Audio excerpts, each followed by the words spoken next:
بسم الله الرحمن الرحيم الحمد لله رب العالمين الحمد لله الذي خلق السماوات والأرض وجعل الظلمات والنور ثم الذين كفروا بربهم يعدلون نحمده تعالى ونستعينه ونستغفره ونعوذ بالله من شرور أنفسنا ومن سيئات أعمالنا من يهده الله فلا مضل له ومن يضلل فلا هادي له أشهد أن لا إله إلا الله وحده لا شريك له وأشهد أن محمدا عبده ورسوله اللهم صل على محمد وعلى آل محمد كما صليت على إبراهيم وعلى آل إبراهيم إنك حميد مجيد اللهم بارك على محمد وعلى آل محمد كما باركت على إبراهيم وعلى آل إبراهيم إنك حميد مجيد ورضي اللهم عن الخلفاء الراشدين وصحابة أجمعين ومن تبعهم بإحسان إلى يوم الدين أما بعد السلام عليكم ورحمة الله وبركاته. Mes frères, mes sœurs, les louanges, les remerciements, les éloges ne sièrent qu'au vivant qui ne meurt pas, Allah en dehors duquel il n'y a point d'être digne d'adoration. Il n'a ni associé, ni assistant, ni opposé. Il est celui qui se passe de tout.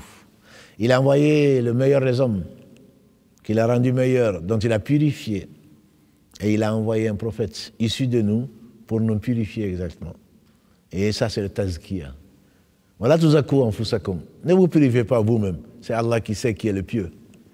Il a voulu purifier le jeûneur, subhanahu wa ta'ala, au travers d'un impôt qu'on appelle zakat al-fitr.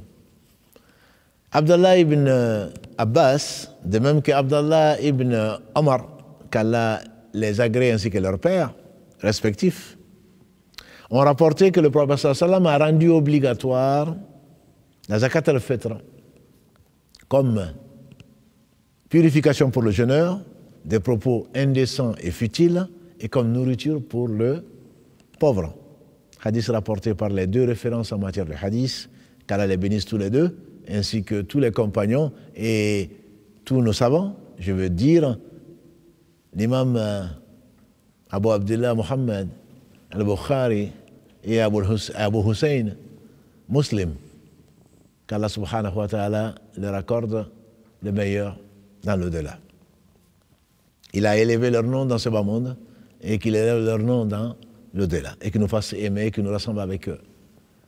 Le prophète alayhi salatu wassalam a ordonné et a rendu obligatoire zakat al-fitr, donc pour purifier le jeûneur des propos futiles et indécents et comme nourriture pour les pauvres. De ce hadith, on peut tirer beaucoup de leçons, en particulier que le prophète sallam rend des choses obligatoires. Il ne parlait pas de lui-même. Quand le prophète sallallahu alayhi wa sallam ordonne une chose, c'est de la part d'Allah subhanahu wa ta'ala. Et donc quand le prophète alayhi wa sallam, comme Ibn Mas'ud radiallahu ta'ala anhu, a dit, j'ai entendu le prophète sallallahu alayhi wa sallam dire que Allah maudit celle qui s'épile et celle qui épile. Et une femme est venue lui dire, mais comment? Je n'ai pas trouvé ça dans le Coran. Il dit, est-ce que tu l'as lu? Oui.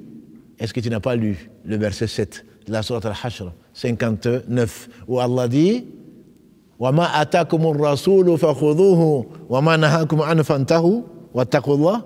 Allah n'a-t-il pas dit dans le verset 7 de la sourate 59, c'est que le messager vous apporte, prenez-le. Et ce qui vous interdit, abstenez-vous-en et craignez Allah. Elle dit oui, je l'ai lu. Il dit alors, j'ai entendu le prophète sallam dire cela. Donc le prophète sallam ordonne. Comment tu aurais pu savoir que le Dahr c'est 4 rakas? Comment tu peux savoir qu'il y avait 2 sujouds? Comment tu peux savoir qu'est-ce qu'il faut lire dedans? Et pourtant, si tu ne lis pas ta Fatiha, ta prière est nulle. Si tu ne fais pas les 2 sujouds par raka, ta prière est nulle. Comment tu peux le savoir? Si tu ne fais pas dans le pèlerinage les 7 tours, dans la Umrah ou autre chose, ce ne t'est pas compté. Ton pèlerinage sera nul. Ta Umrah sera nulle. Qu'Allah guide ceux qui doutent des hadiths. Allah a envoyé les meilleurs des hommes après les prophètes alayhi salatu wassalam et la deuxième génération pour les purifier, pour purifier la sunna du prophète sallam et nous la conserver. L'imam al-Bukhari, on dit que de ces 2000 et quelques hadiths qui sont dans son sahih, il les a tirés de 600 000 hadiths qu'il connaissait par cœur. 600 000 hadiths. Et qu'Allah les bénisse, tout simplement. Et donc ces intellectuels, ces surdoués, ont conservé la religion. Et donc le prophète ordonne comme Allah a ordonné, parce qu'il l'ordonne de la part de son Seigneur subhanahu wa ta'ala. Comme quoi, purification pour le jeûneur, des propos, même si tu es pieux, même si tu n'as pas parlé tout le Ramadan, c'est quand même obligatoire. Ce n'est pas en fonction de la piété. Et nourriture pour les pauvres. Et donc à partir de là, est-ce que c'est une zakat qui concerne les 8 catégories dont Allah subhanahu wa ta'ala parle dans la sourate Tawbah, innama sadaqatu lil fuqara, jusqu'à la fin du verset? Ou est-ce que ça ne concerne que les pauvres? Ce hadith vient dire que sur les 8 catégories, ça ne concerne qu'une catégorie, les pauvres. Et c'est une obligation sur qui? C'est une obligation sur le chef de famille, sur les gens qui sont à sa charge, qu'ils soient hommes, qu'ils soient femmes, qu'ils soient enfants, qu'ils soient libres ou qu'ils soient esclaves. Il se doit de, parmi les musulmans. Les divergences en savoir, c'est si les non-musulmans sont sous sa charge. On dira parmi les musulmans, c'est ce sur quoi les savants sont d'accord. Et quand est-ce qu'il faut sortir cette sadaqa et en quoi? Il faut la sortir avant la prière. Le prophète m'a dit dans un autre hadith, celui qui sort cette sadaqa avant la prière, ça devient une purification. Celui qui la sort après la prière de l'Aïd, ce sera une sadaqa simple. C'est-à-dire ça ne va pas le purifier. Ça va servir, bien entendu, aux pauvres, mais ce ne sera pas une purification pour lui. Mais Allah est généreux, Allah est juste, il va quand même le récompenser pour une simple sadaqa, mais il ne sera pas purifié. Ça ne veut pas dire, comme on l'entend parfois, que son jeûne est suspendu et que son jeûne n'est pas valable. Non, son jeûne est valable, mais la zakat al-fitr, il n'aura pas cette récompense, mais il aura la récompense d'une sadaqa.